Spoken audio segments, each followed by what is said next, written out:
Every so often, you'll go through a period in your life. You will see yourself as a failure because you don't see yourself operating in the way that you dreamed that you would. The pressure in your life right now has a purpose. It's not crushing you. It's pushing what's on the inside of you out. It shows you who you are. It's how you find out what's on the inside of you. I want to remind y'all of the power of the mind. You can think your way into stress. You can think your way into misery, frustration. But if you change your mind, it'll change your life. You just have to decide in your mind what you want it to be. You just have to wake up. You just have to break that negative spirit. You have to break through. There is nothing more practical than developing a vision. It's not some pie in the sky exercise. Without a vision, you're chaotic and fragmented and hopeless and disappointed, and someone can stop you just by putting up a single obstacle. You're a house divided amongst itself. You have no forward movement. You're not enthusiastic, and that's to be filled with the Spirit of God, by the way. And your life is a sequence of disappointments and frustrations and tragedies, and you're a leaf blowing in the wind. And that is not what you're called to be. That's not what you're called to be. You're called to be a visionary constructor of the paradise of vision. Really, that's who you are. Terrible as that is to apprehend, we already will lose everything we have to lose. Right? We're all in this game, man. So there's, whether you want it to be this way or not, you are betting everything on your life. You don't know what you've got until all hell breaks loose. You don't know what you can take until the pressure is applied to your life. You don't know what you can endure until people stab you in the back and walk away from you. You don't know how much courage you have until you've been under fire and under struggle and under tribulation.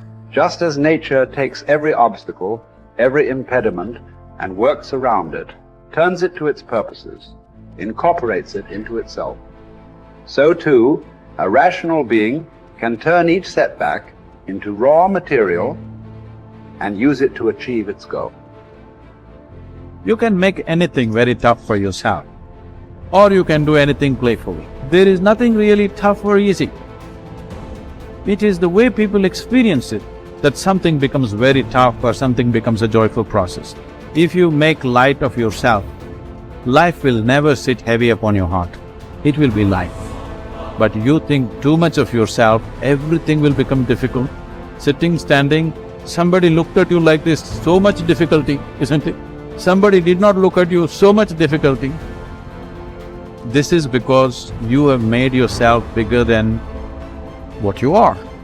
You have ideas about yourself, exaggerated ideas about yourself. If you become too serious about who you are, then everything becomes difficult. If you carry yourself lightly, then everything is with ease.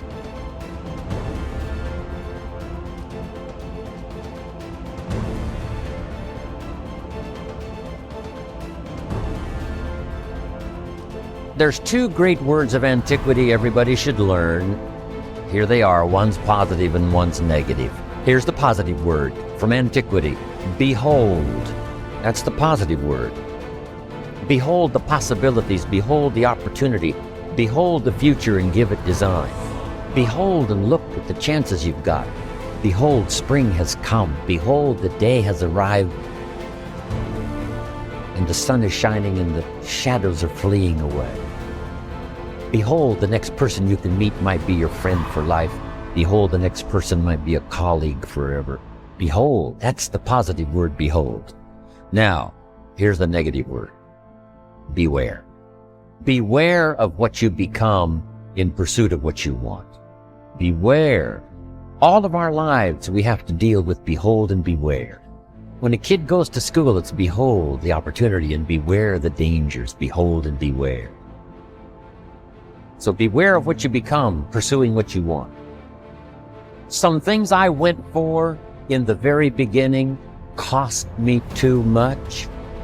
I got so obsessed with some things that I found out later the price was too big to pay. If I would have known better, I never would have paid. But sometimes we learn when? After.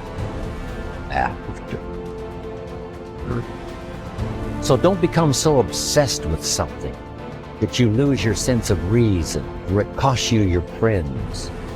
Don't be so obsessed with something that you compromise your virtues and your value. The story says Judas got the money. You say, well, that's a success story. No. It's true, 30 pieces of silver was a sizable sum of money, but it was not a success story. His name was Judas. Doesn't that ring a bell? It makes all the difference in the world. Judas got the money. Here's something interesting about the story of Judas. After he got the money, he was unhappy.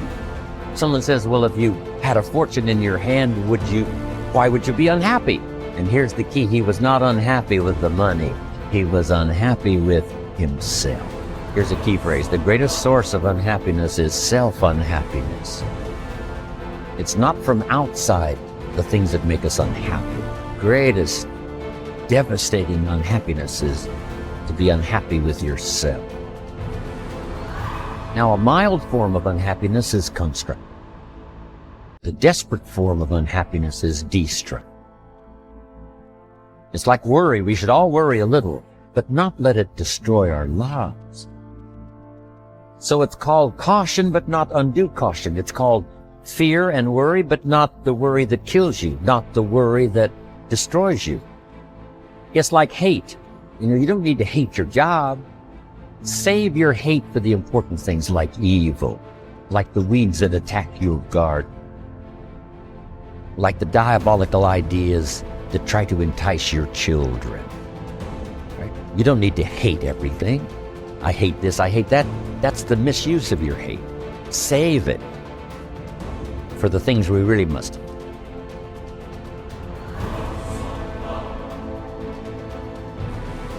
How long are you going to wait before you demand the best for yourself and in no instance bypass the discriminations of reason? You have been given the principles that you ought to endorse, and you have endorsed them. What kind of teacher, then, are you still waiting for in order to refer your self-improvement to him? You are no longer a boy, but a full-grown man. If you are careless and lazy now and keep putting things off and always deferring the day after which you will attend to yourself, you will not notice that you are making no progress, but you will live and die as someone quite ordinary. From now on, then, resolve to live as a grown-up who is making progress, and make whatever you think best a law that you never set aside. And whenever you encounter anything that is difficult or pleasurable or highly or lowly regarded, remember that the contest is now. You are at the Olympic Games. You cannot wait any longer, and that your progress is wrecked or preserved by a single day in a single event. Success is both a journey and a destination, isn't it? It is both the steady, measured progress toward a goal and the achievement of a goal. Success is an accomplishment, whether it be great or small, and it's an understanding of the potential and power of an entire human life. Success is an awareness of value, and it's the cultivation of value through discipline. It can be tangible or intangible. Success is a process of turning away from something in order to turn toward something else. From no exercise to exercise, from candy to fruit, from not investing to investing. Success is responding to an invitation to change, to grow, to develop, to become, to move up to a better place with a better vantage point. But most of all, success is making your life what you want it to be, considering all the possibilities, considering all the examples. What do you want for your life? That is the big question. Remember, success is not a set of standards from our culture, but rather a collection of personal values, clearly defined and ultimately achieved. Success is your better life for you, the design you give it, the dreams you accomplish. Making your life what you want it to be for you That is success.